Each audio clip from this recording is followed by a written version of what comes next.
வணக்கம் நண்பர்களே. தமிழ்நாடு காவலர் தேர்வில் கேட்கப்படுகின்ற மிக முக்கியமான ஒரு குடும்ப உறவுகளை பற்றின கேள்விகள் மற்றும் பதில்கள். முதல் கேள்விக்கு போகலாம். மொத்தம் அது ரெண்டே டைப் ஆஃப் கொஸ்டின் தான் இருக்குது. ஒன்று ஃபேமிலி ட்ரீ அப்படின்னு சொல்லப்படுகின்ற ஒரு கேள்வி, இன்னொன்று யாரையோ காட்டி யாரோ ஒருத்தவங்க பேசுகிற மாதிரியான ஒரு கேள்வி. முதல் கேள்விக்கு போகலாம். ரீட்டா மேடையில் உள்ள ஒரு மனிதனை காட்டி என்னுடைய கணவனின் மனைவியின் மகளின் சகோதரன் என கூறினாள். மேடையில் இருப்பவர் ரீட்டாவிற்கு என்ன உறவு? இதுதான் கேள்வி. நீங்கள் கேள்வியை முழுசாக பார்க்கும் பொழுது, முழுசாக அணுகும் பொழுது அந்த கேள்வி ரொம்ப பெருசாகவும் அந்த கேள்வி குழப்பற மாதிரி இருக்கும். ஆனால் அந்த கேள்வியை நாம் பிரிக்கலாம், அதாவது டீகம்போஸ் பண்ணலாம். எப்படி டீகம்போஸ் பண்ணலாம் அப்படின்னு பார்த்தீங்கன்னா, என்ன சொல்கிறாங்க? என்னுடைய கணவனின் மனைவியின் கேள்வி இங்கே பிரிங்க. என்னுடைய கணவனின் மனைவி அப்படின்னா யாரு? அதே ரீட்டா தானே. யார் பேசுறாங்களோ அவங்களே தான். என்னுடைய கணவனின் மனைவியின் அப்படின்னா என் அப்படின்னு அர்த்தம். அதாவது ரீட்டா தான் இங்கே. இப்போ நீங்க இந்த கேள்வி எப்படி அணுகணும்னா, ரீட்டாவின் மகளின் சகோதரன், ரீட்டாவுடைய மகளின் சகோதரன் யாரா இருக்க முடியும்? ரீட்டாவோட மகனா தான் இருக்க முடியும். ஸோ இந்த கேள்விக்கான சரியான விடை மகன். அடுத்த கேள்விக்கு போகலாம்.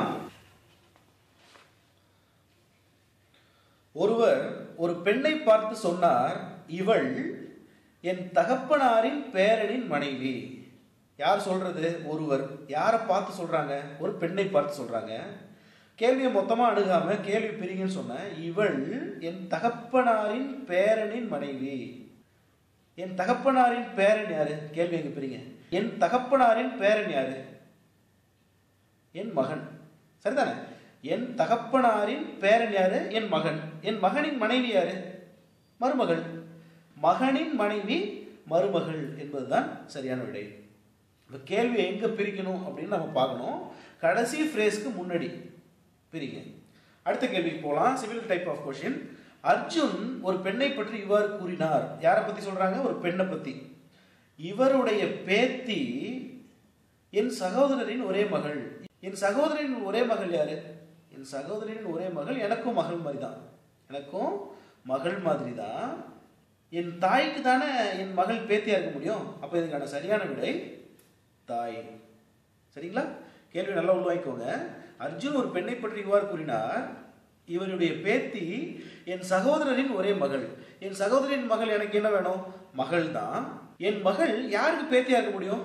என் தாய்க்கு தான் பேத்தியா இருக்க முடியும். அப்ப சரியான விடை தாய் அப்படிங்கிறது தான். அடுத்த கேள்விக்கு போகலாம். இந்த டைப் ஆஃப் கேள்வி என்னன்னா ஃபேமிலி ட்ரீ அப்படின்னு சொல்ற அந்த டைப் ஆஃப் கேள்வி. இதை பத்தி தெரிஞ்சுக்கிறதுக்கு முன்னாடி பார்த்துக்கோங்க, ஃபேமிலி ட்ரீயை எப்படி வரைகிறது. இப்போ ஏயின் மகன் பி அப்படின்னா இது எப்படி வரைகிறது? யார் தகப்பன்? தகப்பனோ தாயோ? ஏயுடைய மகன் பி. இங்க ஆண் யாருன்னு நமக்கு தெளிவா குறிப்பிடுது, மகன் பி. அப்போ பிங்கிறது ஆண். ஆண்னா பிளஸ்ன்னு போடுங்க. தாயோ தகப்பனோ மேல இருக்கணும். ஒரு திடமான கோடு, கீழ் நோக்கிய கோடு. ஏயின் மகன் பி அப்படின்னா பி பிளஸ். அப்ப ஏ என்ன ஜெண்டர், ஏ என்ன பாலினம் நமக்கு தெரியல.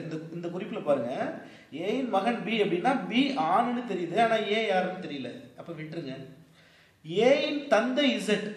இப்ப இங்க கவனிங்க, யார் மேல வரணும்? ஏவா இசட்டா? ஏயின் தந்தை இசட்.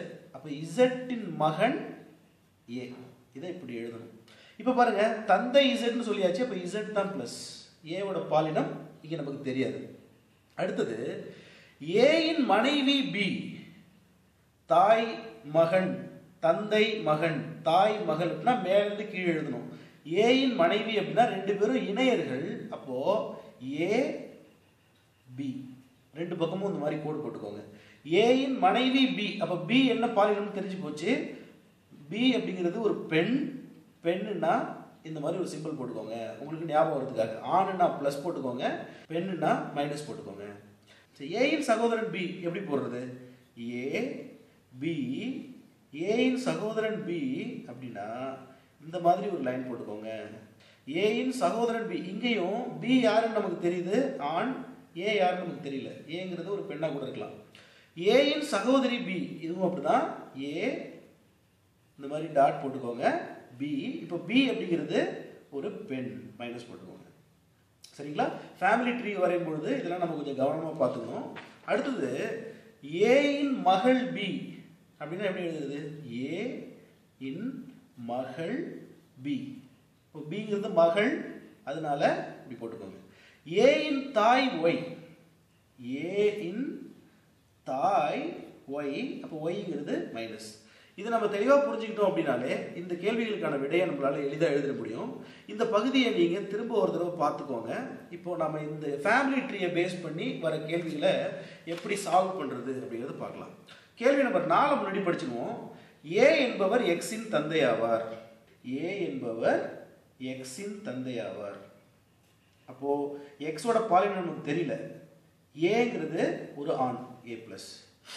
பி என்பவர் ஒய்யின் தாயார் ஆவார். இது இன்னொரு பக்கம் போட்டுக்கோங்க, ஏன்னா இது நம்ம கனெக்ஷன் இல்லை. பி என்பவர் ஒய்யின் தாயார் ஆவார். அப்போ பிங்கிறவர் யாரு? ஒய் அவர்களின் தாயார். பிங்கிறது யாரு? தாயார். தாயார்னா மைனஸ், சரிதானே? அடுத்தது எக்ஸ் மற்றும் இசட் இன் சகோதரி ஒய் ஆவார். நல்லா கேட்டுக்கோங்க. எக்ஸ் மற்றும் ஒய்யின் சகோதரி அப்படின்னா என்ன அர்த்தம்? சகோதர சகோதரிகள் நம்ம எப்படி எழுதுவோம்? இந்த மாதிரி எழுதுவோம். எக்ஸ் மற்றும் இசட்டின் சகோதரி ஒய் ஆவார். அப்போ இசட் இங்கே வரும். இசட்டின் சகோதரி ஒய் ஆவார் அப்படின்னா நல்லா பார்த்துக்கோங்க. இசட்டின் சகோதரி ஒய் அப்படின்னா இது மைனஸ் தெரிஞ்சு போச்சு. என்ன கேள்வி இன்னொரு இருக்குது, எக்ஸ் மற்றும் இசட்டின் சகோதரி அப்படின்னா அப்போ எக்ஸ் ஒய் இசட் மூவருமே சகோதர சகோதரிகள். இவங்க சகோதரின்னு நமக்கு தெரியும், ஆனால் இவங்க சகோதரனா சகோதரியான்னு தெரியாது, இவங்க சகோதரனா சகோதரியான்னு நமக்கு தெரியாது, சரிதானே? இப்போ இந்த ஃபேமிலி ட்ரீ என்ன சொல்லுது? இதான் சொல்லுது. முதல்ல இருந்து பார்க்கலாம் ஒரு தடவை. ஏ என்பவர் எக்ஸின் தந்தை. ஏ என்பவர் எக்ஸின் தந்தை மேலே போட்டாச்சு, அவர் தந்தைன்னு சொல்லியாச்சு. பிளஸ் பி என்பவர் ஒய்யின் தாயார். இப்போ பிங்கிறது ஒய்யின் தாயார் சொல்லியாச்சு. மூன்றாவது குறிப்பு, எக்ஸ் மற்றும் இசட்டின் சகோதரி ஒய் ஆவார். அப்போ ஒய்ங்கிறது யாரு? இசட்டின் சகோதரி. அப்போ மைனஸ் போட்டாச்சு. இப்போ இதுல இருந்து நமக்கு என்ன தெரியுது? எக்ஸ் ஒய் இசட் மூவரும் சகோதரர்கள் அப்படின்னா ஏவும் பியும் யாரா இருப்பா? ஏவும் பியும் கணவன் மனைவியாகத்தான் இருக்க முடியும். சரி, என்ன கேள்வி கேட்டிருக்காங்க? அப்படி எனில் பின்வரும் கூற்றுகளில் எது தவறானதுன்னு கேட்டிருக்காங்க. பின்வரும் கூற்றுகளில் எது தவறானது? இப்போ பார்க்கலாம். அந்த ஃபேமிலி ட்ரீ வச்சு சொல்லலாம். பி ஏவின் மனைவி. ஆமாம், சரிதானே? பி ஏவின் மனைவி. ஏவும் பியும் கணவன் மனைவிகள். பிங்கிறவங்க ஏவோட மனைவி தான். பிக்கு ஒரு மகள் உள்ளார். பாருங்க, மைனஸ் இருக்குது. பிக்கு ஒரு மகள் இருக்காங்க, சரிதான். ஆப்ஷன் சி, ஒய் ஏயின் மகன். ஏவோட மகனா ஒய் இருக்க முடியாது, ஏன்னா ஒய் அப்படிங்கிறவங்க ஒரு பெண். அப்போ தவறான கூற்று அப்படிங்கிறது ஆப்ஷன் சி. சரி, இப்போ கேள்வி நம்பர் 3க்கு போகலாம். அதே மாதிரி ஏபிசிடி அப்படின்னு 4 நபர்கள் உள்ளனர். ஏவின் தந்தை எஃப். அப்போ ஏவோட தந்தை எஃப். ஏவுடைய தந்தை எஃப். தந்தைன்னு தெரிஞ்சு போச்சு. பிளஸ் ஏயின் மகள் சி. ஏயின் மகள் சி. மகள் அப்படின்னா மைனஸ் நமக்கு தெரிஞ்சு போச்சு. எஃப்பின் தங்கை கே. தங்கை சகோதரர் சகோதரி அப்படின்னா நம்ம இப்படி போடுறோம். எஃப்பின் தங்கை கே அப்படின்னா இங்கே என்ன?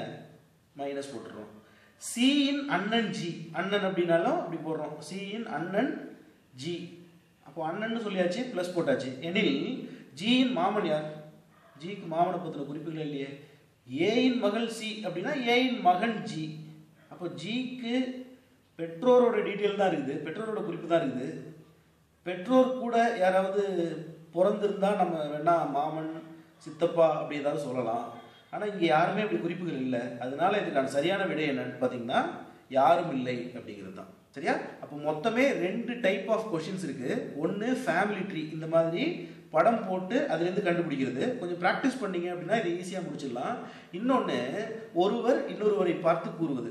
ஒருவர் மற்றொருவரை பார்த்து ஏதாவது சொன்னால் அந்த கேள்வியை நாம் பிரிக்கணும், பிரித்து விடை எடுக்கணும். இந்த வீடியோ உங்களுக்கு பிடிச்சிருந்துச்சு அப்படின்னா இந்த சேனலை சப்ஸ்கிரைப் பண்ணுங்கள், வீடியோவை லைக் பண்ணுங்கள், இந்த வீடியோவை மற்றவங்க ஃப்ரெண்ட்ஸுக்கும் ஷேர் பண்ணுங்கள். முக்கியமான விஷயம், உங்களுக்கு மேற்கொண்டு என்ன தேவை அப்படிங்கிறத கமெண்ட் செக்ஷனில் எழுதுங்க. மறந்துடாதீங்க, இந்த சேனலை சப்ஸ்கிரைப் பண்ணுங்கள். நீங்கள் போட்டித் தேர்வுகளில் வெற்றியடைய எங்களது வாழ்த்துக்கள். உங்கள் நண்பர்களும் ஜெயிக்கணும் அப்படின்னா அவங்களுக்கும் ஷேர் பண்ணுங்கள். நன்றி.